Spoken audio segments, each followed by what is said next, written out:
dahil maraming hindi nakasagot ng full name ko, iibahin ko yung mga tanong. Salamat naman. Number 1, 2 plus 2. Yes, may tamang sagot na ako. Number 2, what is the powerhouse of the cell? Ang dali naman. Makaka-perfect ako. Number 3, ano yung pangalan ng crush ko nung elementary pa ako?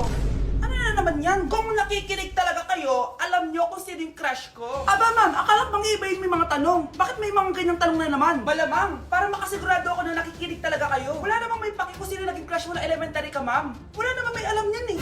Ma'am, alam ko po kasi sino yung crush nyo. Nakikinig po ako sa kwento mo. Buti pa si Michael, nakikinig. Di kagaya ng iba dyan. Sige, perfect ka na, Michael. Yes! Makinig din kasi kayo sa kwento ni ma'am. Number 4, sino yung pinsan ng kapatid ng lola ko na tita ng mama ko na pamangkin na ate ko? Bagsak na naman ako! Ang makakasagot na to may plus point sa akin. What is 2 times 2? Ah, ma'am ako, ma'am. Wala bang gustong sumagot? Ma'am, alam ko po yung sagot. Times 2. Ah, ma'am. Okay, Samantha? 2 times 2 is 4. Very good! May plus 5 ka sa akin. Ang daya naman. Kanina pa ako nagtataas ng kamay. Ah, ma'am, pwede pa po ba ako mag-take ng quiz? Absent kasi ako kahapon eh. Ay, hindi na! Absent pa more! Tatamad-tamad ka kasi mag-aral. Ah, nagkasakit po kasi ako, ma'am. Oh, ano gagawin ko? Ah, ma'am, pwede ba ako mag-quiz kahit absent din ako kahapon? Oo naman. O ito, magsimula ka na. Thank you po, ma'am. Eh, bakit siya pwede mag-quiz, ma'am? Bakit? May problema ka ba? Oo, may problema ako. Favoritism ka. Palagi na lang sa Samantha yung binibigyan mo ng chance. May galit ka ba sa akin, ma'am? Sabihin mo. Hindi ako galit sa'yo. Pero sa nanay mo, oo. Wag na wag mong dadamay yung anak ko sa problema mo sa akin. Nay, anong meron? Yang nanay mo, pabida. Dapat ako yung top 1 ng high school kami. Alam naman natin dalawa na deserve ko talaga maging top 1. Hindi kagaya mo, binabayaran yung school para tumaas ang grades. Totoo ba yun, Nay? Sinungaling ka. Mana ka naman para sa nanay mo, Samantha. Nga pala, alam na ng principal yung pagiging favoritism mo. Good luck na lang sa'yo, ah.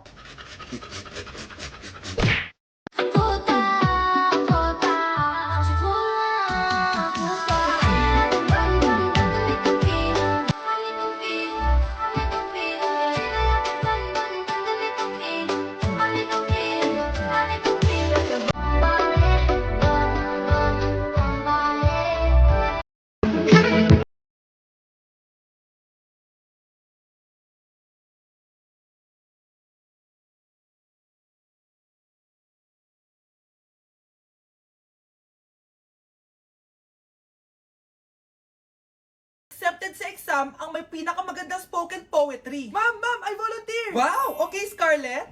Esophagus, esophagus! Habang tayo'y kumakain sa pagkainan, hindi mawawala ang esophagus. Mananatili yan panghabang buhay. Dadaloy! Dadaloy yan sa iyong sinapupunan. And I thank you. Magaling! Sinong gustong lumaban kay Scarlett? Ah, ma'am, lalaban po ako. Okay, class. May lalaban pala kay Scarlett. Si Samantha. Pantog, pantog, pantog. Kapag tayo'y umiihi, syempre, kailangan hindi mo mapigilan ang iyong ihi, syempre, para iwas bato, para iwas sakit, syempre. May point siya. Kaya kung ayaw mo yun, umihi ka na umihi. Para yung pantog mo, hindi magka-aberya lang ganun. And I thank you. Okay, class, parehas silang magaling. Kaso, isa lang ang mananalo. Sana ako yung manalo para perfect na ako sa exam. Sigurado namang ako yung mananalo dyan. Galing ko kaya. Ang nanalo ay si... Ako po, ma'am. Lalaban ako. Sige, Michael. Putok, putok. Nangangamoy putok na dito. Matuto rin kayong maligo. Na-like ng kifi ko. Anak, ano ibig sabihin ng kifi? Galing naman nito. Anak, ano ginagawa mo? Nay, nagla-like po ako ng mga post sa TikTok. Nagla-like? Bakit mo binababa? Ito na po kasi uso ngayon, Nay, yung magla-like ka gamit yung kifi mo. Ano ba, may mga bata ngayon na malalaman nyo sa TikTok? TikTok pa! Ayan, mga nakukuha nyo. Ang KJ mo naman, Nay. Try mo kaya. Ay naku, Scarlett, huwag mo kini-influensya sa mga ganyan mo, ha? Oo nga, ang sarap sa feeling. O, diba? Like! Na-like ng kifi ko. Good morning, class! Na-like ng kifi ko. Na-like ng deck ko. Aba, grabe na tong mga to. Ganyan na ba yung mga natututunan nyo ngayon? Sabi ko na nga ba walang magandang dulot yung TikTok TikTok na yan. Uso kasi to, ma'am. May bago na nga eh. Hay naku, Samantha, tigilan mo ako. Ano namang bago yan? Eto po, ma'am, tuturuan ko kayo. Anong pinang-like mo, Samantha? Yung esophagus ko po, ma'am. Esophagus? Grabe yung talent nyo, ha? Ikaw naman, ma'am. Try mo din. Sige. Ma'am, mali po kayo. Ma'am, sumobra po kayo. Hindi na po esophagus yan. Bitukan na po yan. Hello po, ma'am. Ang ganda naman po ng bahay nyo. Sino yan, Nay? Hello po. Anak, ito nga pala si Bebang. Bagong katulong natin dito. Siguraduhin mo lang na magaling ka, ha? Dahil ayoko sa lahat, yung tatanga-tanga. Opo, ma'am. Ayusin ko po yung trabaho ko. Sige na, mag-umpisa ka na maglinis. Sige po. Di ko talaga gusto yung bago namin katulong dito. Nakakainis yung mukha niya. Ano yun? Ano ba yan? Unang araw pa lang dito, may nabasag ka na agad? Sorry po, ma'am. Tatanga-tanga kasi maglinis? Di mo ba alam ng 1,000 pesos ang isa niyan? Linisin mo na yan! At wala ka sweldo na 3 araw, ha? Dahil wala ka naman pambayad niyan. Ganito nyo pala tinrato ang nanay ko. Kumanda kayo. Bebang! Gawin mo nga ako ng kape. Ma'am, eto na po yung kape nyo. Ano ba yan? Bakit malamig na to? Gusto mo tapo ko to sa mukha mo, ha? Sorry po, ma'am. Gawin mo ako ulit ng bago. Baka na pang magawa ko sa'yo. Sige po, gagawa na lang po ako ulit ng bago. Pakatanga. Ma'am, eto na po yung mainit nyo pong kape. Sa susunod, huwag kang tatanga-tanga kung ayaw mo mawalan ng trabaho. Bebang! Kuhaan mo nga ako ng tubig dito. Eto po, ma'am, yung tubig nyo. Doon ka na nga. Yung makita pagmumukha mo. Sakit ng tiyan ko!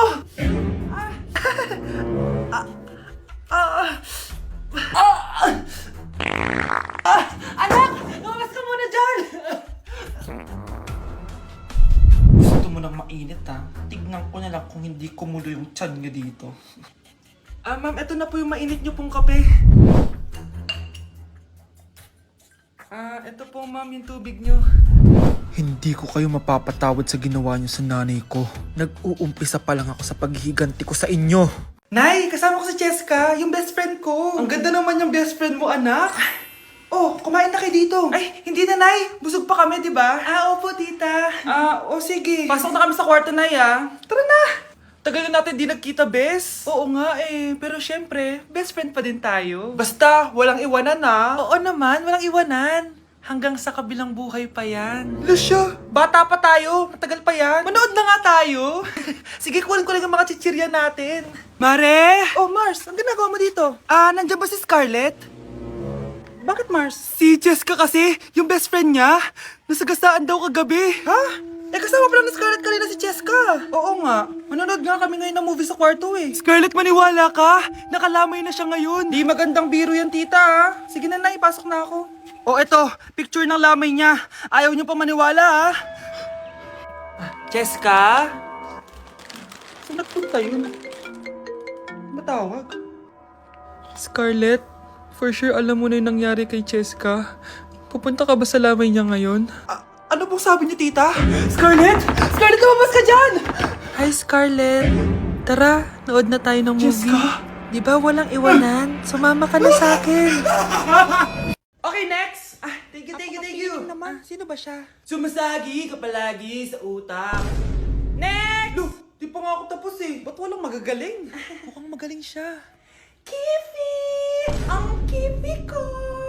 Anong title ng kinakanta mo, be? Kifi po yung title ng kanta. Ayan, kaka-tiktok nyo yan! Next! Sana naman maayos na yung kasunod. Zobagood. Habang tayo... excuse me lang, ha? Mali ata kayo na sinalihan ng contest. Singing contest po to. Akala ko po kasi X Factor. Bye-bye. Next! Ang pogi niya.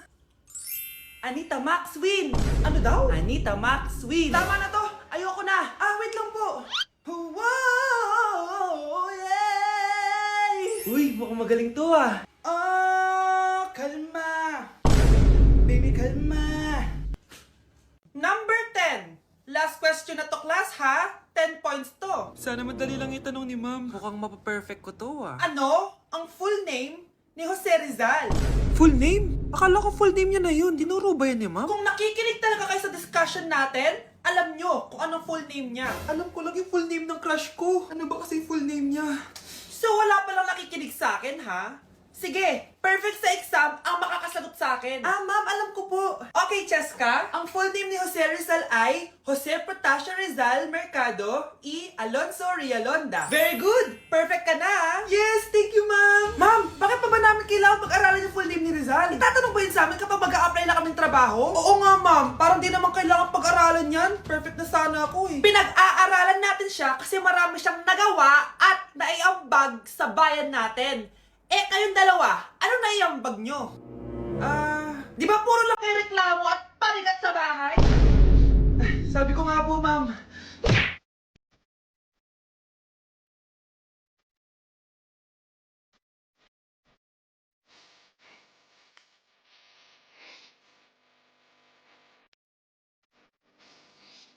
Ay, perfect! Masabog siya!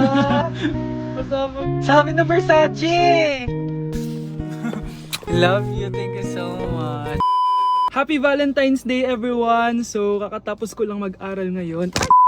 And ayun guys, susurpresahan natin si Honey Bunch. Ayun guys, binilan ko siya ng cake. Tapos ito special gift to. Tapos ito flowers. Tapos sa likod nitong car, ayun may balon doon. May mga balloons doon sa likod. Tapos doon ko gagawin yung surprise ko mamaya. And hinihintay ko siya ngayon. Ang tagal-tagal niya pumunta dito. And also guys, later magdi-date kami. Magdi-dinner kami somewhere around BGC. And ayun guys, kayo, kamusta naman yung Valentine's Day niyo?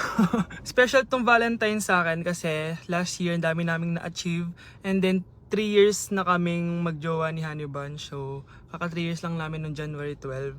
So marami na kaming achievements and this is just a celebration of that.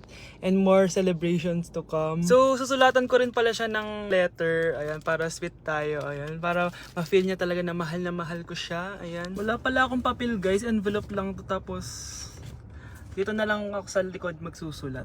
Pwede naman yun, di ba? Hindi talaga ako ma-letter na tao, pero today is a special day. Kaya bibigyan natin si Honey Bunch ng letter. Sana na-touch ka. So tapos na ako. 1, 2, 3. Siya lang pwede magbasa neto. Guys, may problema ako kasi ang hangin dito. Pag binuksan ko tong likod ng kotse ko, lilipad lahat ng balon sa daan. So di ko alam kung paano mangyayari niyan mamaya. Guys, nandito na siya. Happy Valentine's Day! Uy, ang ganda nito! Happy Go Valentine's Day. Thank you so much. Sunflower. Let's go outside. Come here, baby. I have another gift for you. Ay, shit. Ay, perfect! Masabog siya! Masabog siya! Huwag mo muna bubuksan mamaya na yan. Ito yung snack mo. Ito yung snack mo mamaya. Happy Valentine's. Let's take a pic.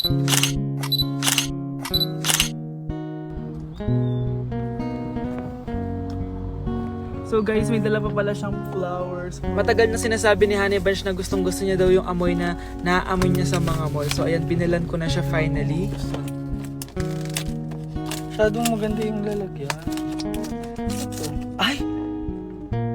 Perfume to, no? Sabi na Versace! Hala, thank you! Di ba gusto mo yan? Oo! Perfume ka na! Pakita Bawal ko humingi sa Pakita mo. Hindi ko pwedeng humingi sa akin. Love you, thank you so much. Super pasabog siya. This year siya pasabog. Last year wala siyang pasabog. Pero okay lang. May pasabog siya this year. I love Let's eat you. na ba muna here? Go lang. A letter for you. Pero Babasahin natin siya para mag-recharge sa sarili. No! Basta ikaw lang for your eyes only. Ano lang, simple message lang for you.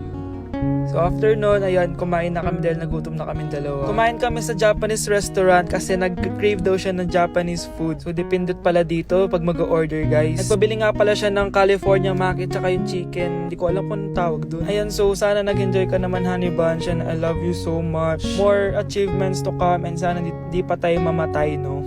So ayun lang naman guys. Thank you for watching this video. Bye!